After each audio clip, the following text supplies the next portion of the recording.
Peyronie's disease is an abnormal curvature that a patient has with an erection.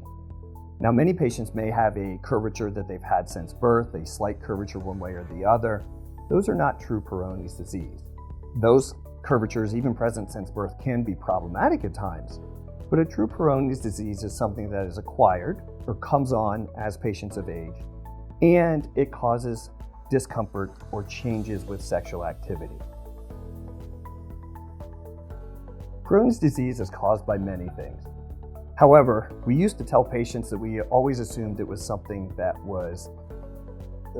along the lines of rough sex. Most patients will come in and say that probably wasn't it, that had not been occurring anytime recently. And as we've learned more and more about Peyronie's, we've talked to more patients with Peyronie's, we've started to understand that this does not have to be a true traumatic event that occurred in the past. Simple things, like a small buckling or bending of the penis, can be enough to initiate some inflammation that will lead to Peyronie's disease. And that may happen as men's erections start to weaken. We can see Peyronie's disease following prostate removal surgery. So when patients have had a catheter in for a period of time, there's some concern that that catheter has created a little inflammation and that inflammation can subsequently lead to curvatures when patients have an erection. Some medications have been accused of causing Peyronie's disease, as well as an association with what's called Dupuytren's contracture, or a contracture of some of the tendons on the hand. I would say for a lot of patients, though, we never know exactly what caused their Peyronie's disease. In some cases, it just showed up. It was a very quick process, and patients never really saw it coming, didn't have anything that they could link it to. We'll often look for causes of Peyronie's disease, but that typically does not change our treatment plan. Peyronie's disease is often associated with erectile dysfunction. Whether the erectile dysfunction was the cause prior or subsequently developed from the Peyronie's disease is individually dependent on each person and subsequent factors, other medical problems that they have going on. However, Peyronie's disease and erectile dysfunction both have a clear impact on intercourse, particularly penetrative intercourse. So when patients have the curvature, if they are able to get good full erections, that curvature itself may make certain positions uncomfortable, may cause pain for the patient or the partner, or may make sexual activity completely impossible altogether. When you actually add in trouble with erections, now all of a sudden it can be even worse, where patients get bending or buckling of the erection, where they are unable to maintain an erection during sexual activity, or unable to maintain penetration because of the angle now in the curve potentially sliding out. Either way, we really have to address both issues to get the best possible outcome. Peyronie's disease is diagnosed based on the patient's description of what they're experiencing at home during anticipated sexual activity. We will also do a physical exam, which can identify the plaque and the source of where the curvature begins. And then finally, we will often give men an injection in the office that will cause them to have an erection, so we can visualize the curvature, obtain an objective measurement of that curvature, and know what might be the best upcoming treatment. For Peyronie's disease, there are a number of treatment options available, some of which are very useful and others of which we've stopped utilizing because they didn't provide a whole lot of benefit. There are a lot of options men can find online. However, there are only a few options that have true backing and show good success, even in the short term. The good news is, for most men, once we do treat the Peyronie's, if we can help them maintain good full erections, they can continue to have success without a recurrence of the Peyronie's in most cases. As far as the treatments go, the most simple is going to be what's called traction therapy, or a stretching device.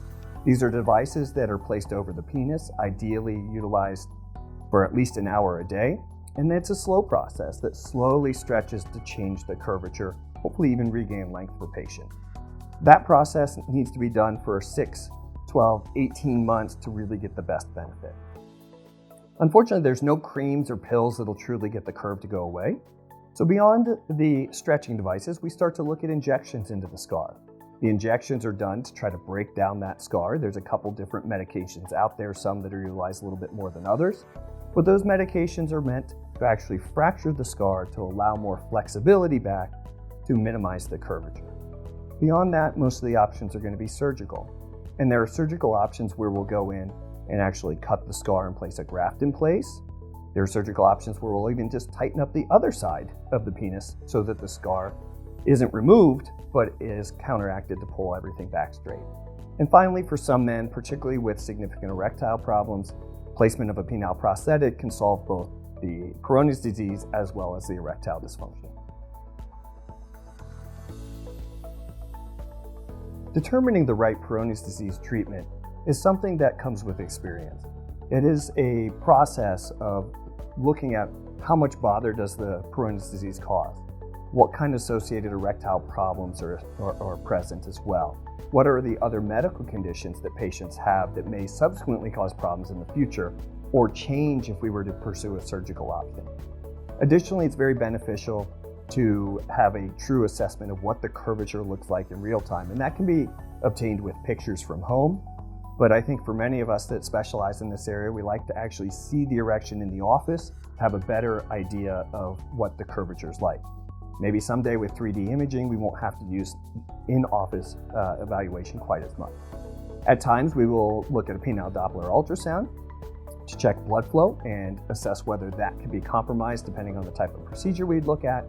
But ultimately, it's a discussion with the patient, the pros and cons.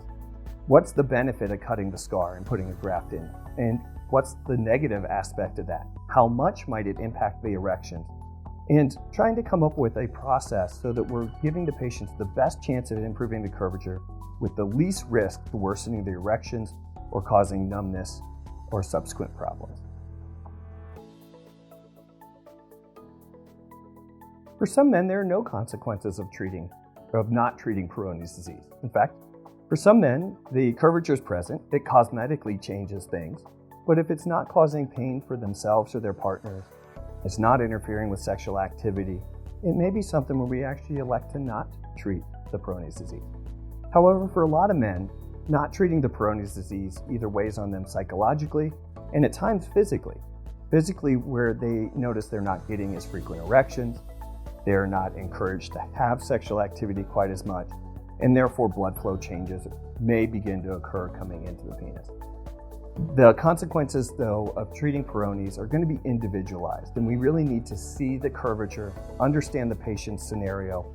Even for patients that are not in an active relationship, there are times where treating the Peyronie's is very important, particularly if that's going to inhibit patients from pursuing active relationships until the curvature is corrected.